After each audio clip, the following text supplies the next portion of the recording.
Let's think about two questions. Firstly, do you tend to sell your winning investments and hold on to your losing ones? This may be due to a loss aversion bias, which makes it challenging to accept losses and move on. However, the winners you sold might continue to rise in value, and the losers you hold might keep going down, especially when their fundamentals have deteriorated. Secondly, do you refuse to make decisions because you fear regretting them in the future, as you may have done in the past?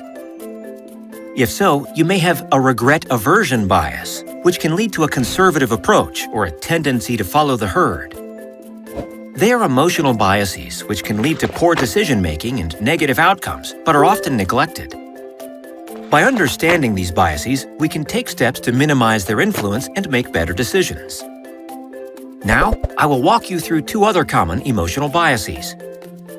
It is normal to develop an attachment to a product after using it for the free 30-day trial and eventually buy it. In this scenario, the seller may be taking advantage of your endowment bias. This bias, also known as the ownership effect, causes people to perceive things they own or might own as more valuable. Why did this happen? We tend to develop a preference for things that are associated with us. Also, this is somehow related to the loss aversion bias, which causes people to feel pain due to what they might lose. When it comes to investing, investors might be reluctant to replace the poorly performing stocks they hold with better performing ones. Investors who are affected by the endowment bias are likely to convert short-term trades into long-term positions and hold on to mediocre assets.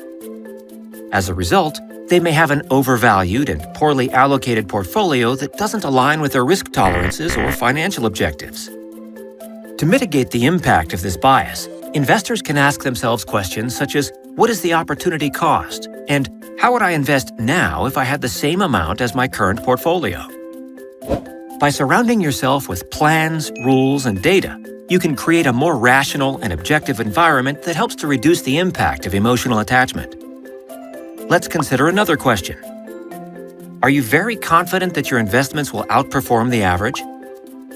If you give a firm yes answer, perhaps you are affected by the overconfidence bias. Some people tend to overestimate their abilities or performances, especially in two ways. One way is that they overestimate their knowledge or the ability to access information. For instance, they may be overly confident in their predictions, expecting a much smaller stock price range than what is realistic. Or they may have certainty overconfidence to overestimate a specific event's probability. An example is that they might be convinced that a particular stock has a 99% chance of rising.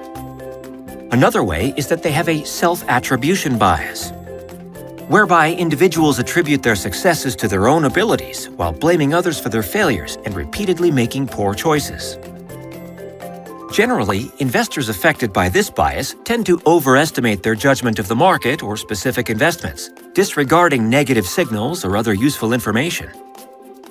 They underestimate risks, overestimate profits, stick to specific risky investments, lack diversification in investing, and trade too frequently.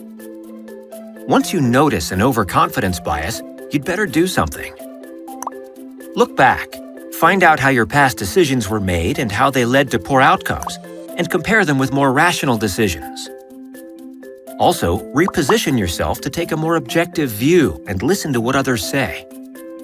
Actually, not only can each emotional bias lead to loss, but the various biases can work together and end up with greater losses.